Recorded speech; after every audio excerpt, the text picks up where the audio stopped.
Part 1. You are going to hear a conversation between Angela and Mr. Ray. Angela is applying to join the library. Listen to the conversation and complete the form below. First, you have some time to look at questions 1 to 5.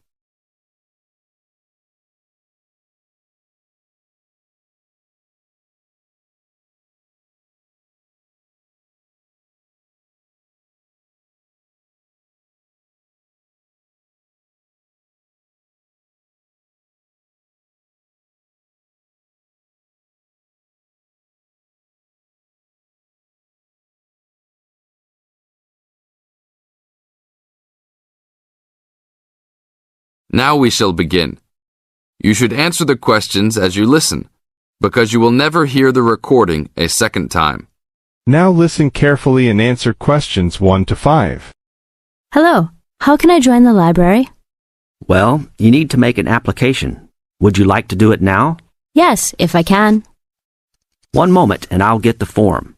Now, I just need to ask you a few questions before you sign at the bottom. Okay. Your full name, please. Angela Mary Price. Price? Yes, that's right. Okay, and your address? Apartment 3, 86 Bridge Street, Pimlico. Bridge Street. That's just near here, isn't it? Yes, not very far. Good. So the postcode must be 2065, right? Yes, that's right. Now, your telephone number. I need both home and work if you have them. My home number is 8763-5142, and work is 8456-1307. Do you need anything else like ID or something? Yes, your driver's license will do, if you have one. Right. It's easy to remember. I know it by heart. 4040AC. I'm afraid I'll also need to see it. Okay, here it is. Thanks. And your date of birth, please? 24 March 1981. Okay, thanks. That's the most important part completed. But if you don't mind, I'd also like to ask you a few questions for a survey we're conducting. Yes, that's okay. Now you have some time to read questions 6 to 10.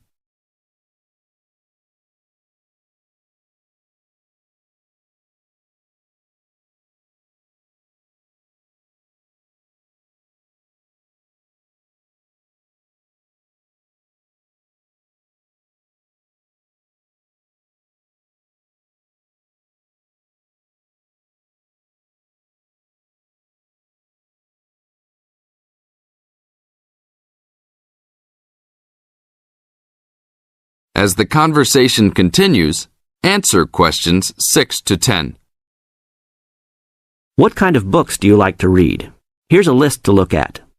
Oh, it varies from time to time, but I always like to relax and learn about other countries I might visit one day. I don't like anything too heavy or serious, unless it's about animals or the environment. I'm not really into sport very much. Anything else? Well, I do like entertaining at home. You know, dinner parties. So I suppose you'll have something for me in that line. The pictures in those books always make me hungry, although they never seem to turn out exactly as they look in the books. Fine. I think that's all I need now, except I need you to sign here on the application form. Oh, and I almost forgot. The membership fee is $20, which is refundable if you no longer stay a member. There you are. Do I sign at the bottom here? Yes, that's right. You can borrow books now if you wish, although your membership card won't be ready until next week.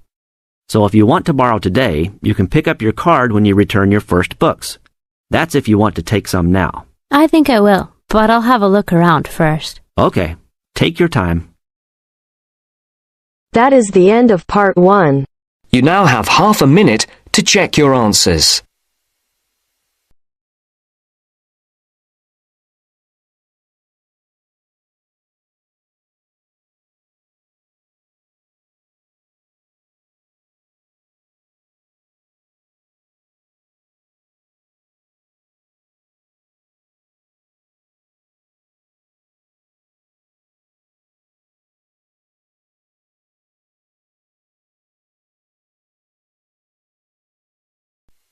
Now turns to Part 2. Part 2. You will hear a reporter talking on the radio about an artist's exhibition.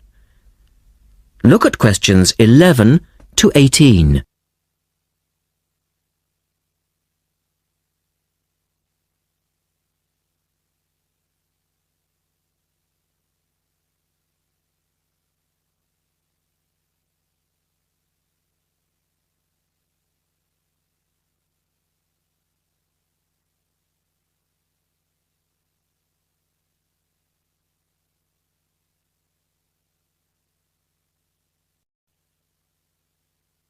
As you listen to the first part of the talk, answer questions 11 to 18.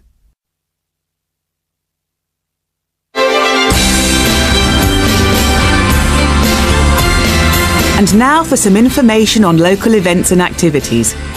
A couple of announcements for art lovers and budding artists alike. First, a new collection of artwork is going on show to the public next month in the form of an artist's exhibition.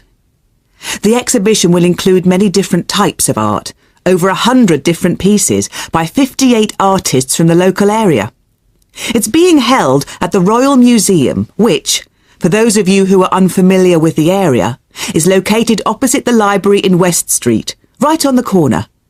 The actual address is number 1 Queen's Park Road. It isn't difficult to find. The exhibition will run for 9 weeks and will begin on the 6th of October and continue until the 10th of December. So there's plenty of time for you to go along and have a look, and I'm sure that will be worth doing. What will you see there? Well, amongst the items on display will be some exciting pieces of modern jewellery, furniture, ceramics, metalwork and sculpture. To give you some examples, local artist Kate Main will be there to discuss her collection of pots and bowls that she has made to resemble garden vegetables. They're the sort of thing that would brighten up any dining table and range from things like yellow cabbage-shaped bowls to round tomato-shaped teapots. Prize winner Cynthia Corse will also be there to talk about her silver jewellery, all of which she produced using ideas from the rural setting of her country home. Some of her rings are quite extraordinary and have beautiful coloured stones in them. Or, if you prefer sculpture, there's plenty of that too. Take, for example, Susan Cupp's sculpture of 25 pairs of white paper shoes. It sounds easy, but believe me, it looks incredible. All of these items, along with many others, will be on sale throughout the exhibition period. As part of the exhibition, there will be a series of demonstrations called Face to Face, which will take place every Sunday afternoon during the exhibition, and these will provide an opportunity for you to meet the artists. Now look at questions 19 and 20.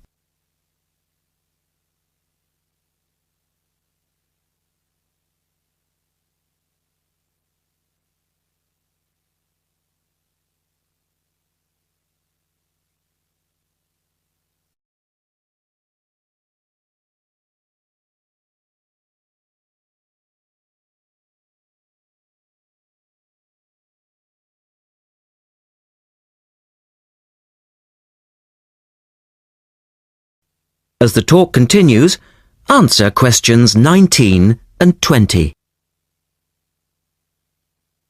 The second set of activities are for those who would prefer to indulge in some artwork themselves.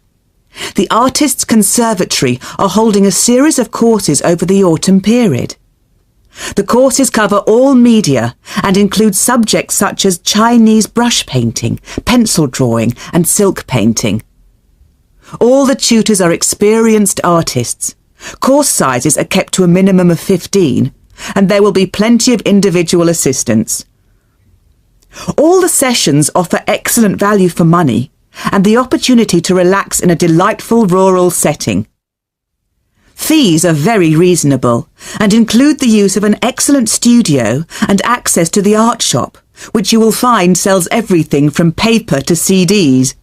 And they also include the provision of all materials. For more information on dates, cost and availability, you should get in touch with the programme coordinator on 4592 839 584 or go direct to the website, which you will find is... That is the end of part 2. You now have half a minute to check your answers.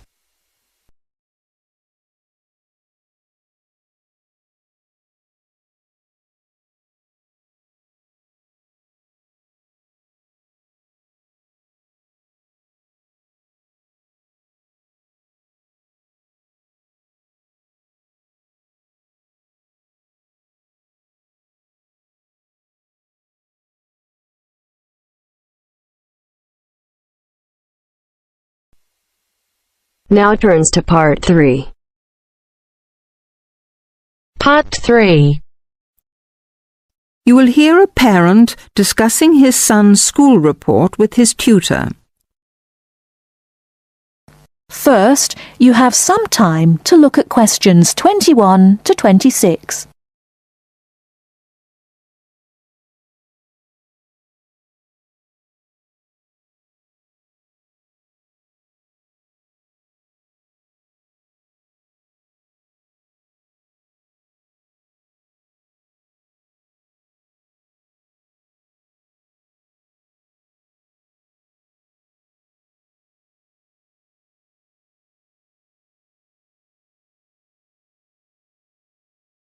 Now listen carefully and answer questions 21 to 26. Good evening, Mr. Jameson. Please sit down. Good evening. Now, about my son Stephen's report. Yes, just a minute. Yes, now, what class is he in? Oh, yes, 4E. No, 4A, isn't it? Yes, that's right. Has he improved this year, Mrs. Hargreaves? Yes, I think overall, yes. Mind you, there is still room for more improvement in some subjects. Let's see. Maths. Well, the major problem here seems to be his algebra. Apart from that, he's doing much better. Could you help him with this, Mr. Jameson? Well, to be honest, it wasn't really my best subject at school either. But the overall exam result was encouraging. 60%. Yes, and history, I seem to remember a bad report for this last year. Well, he lacks concentration in the class, and of course this makes it difficult to remember things like dates and names, and a memory is quite useful in a subject like this. Oh dear. Well, I'll have a word with him when I get home and see what we can do to improve that. And music. Music, yes. Is he still having guitar lessons? Yes, every Monday after school. His music teacher has commented that he doesn't seem to be taking them very seriously. I think it was just a craze he had, Mrs. Hargreaves. I've noticed that he hasn't been very interested in practicing at home. And also, he tends to talk a lot in class. I mean, he's very talkative, and he only got 40% in the exam. Well, nobody in our family is very musical, so I don't expect him to do very well. Before you hear the rest of the talk, you have some time to look at questions 27 to 30.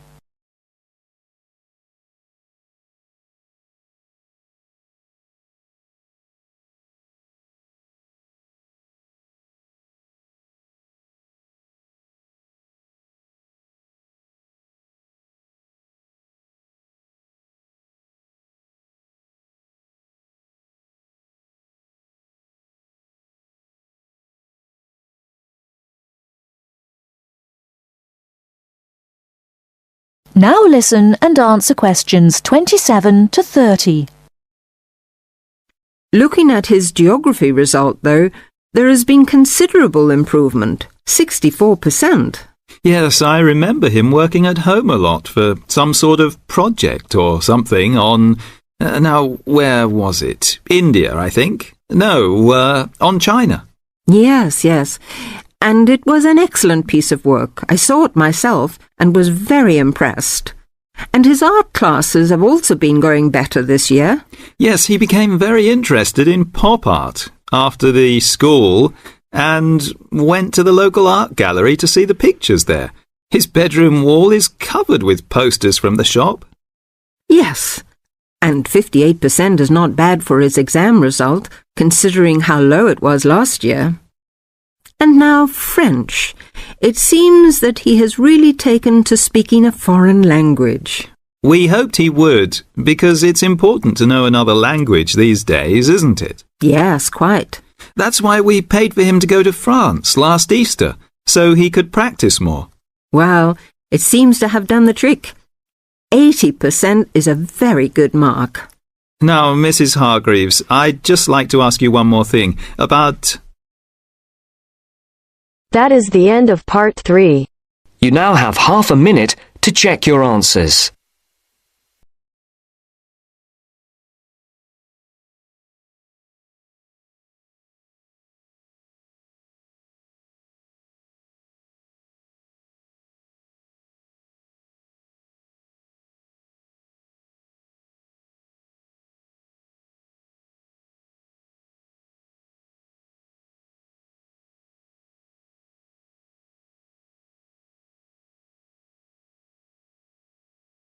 Now turns to part 4. Part 4. You will hear a talk on the work of a printing department at a university. First, you have some time to look at questions 31 to 40.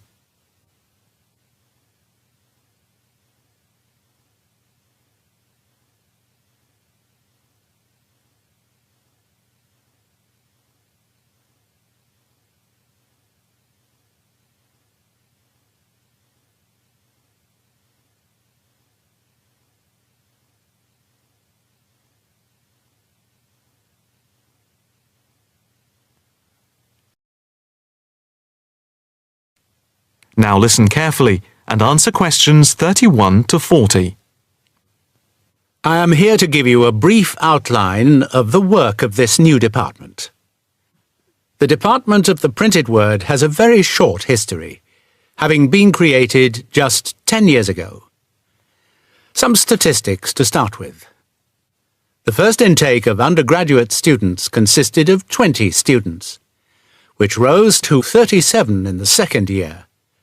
And we now have about 50 in the first year, doing a wide range of courses, full and part-time.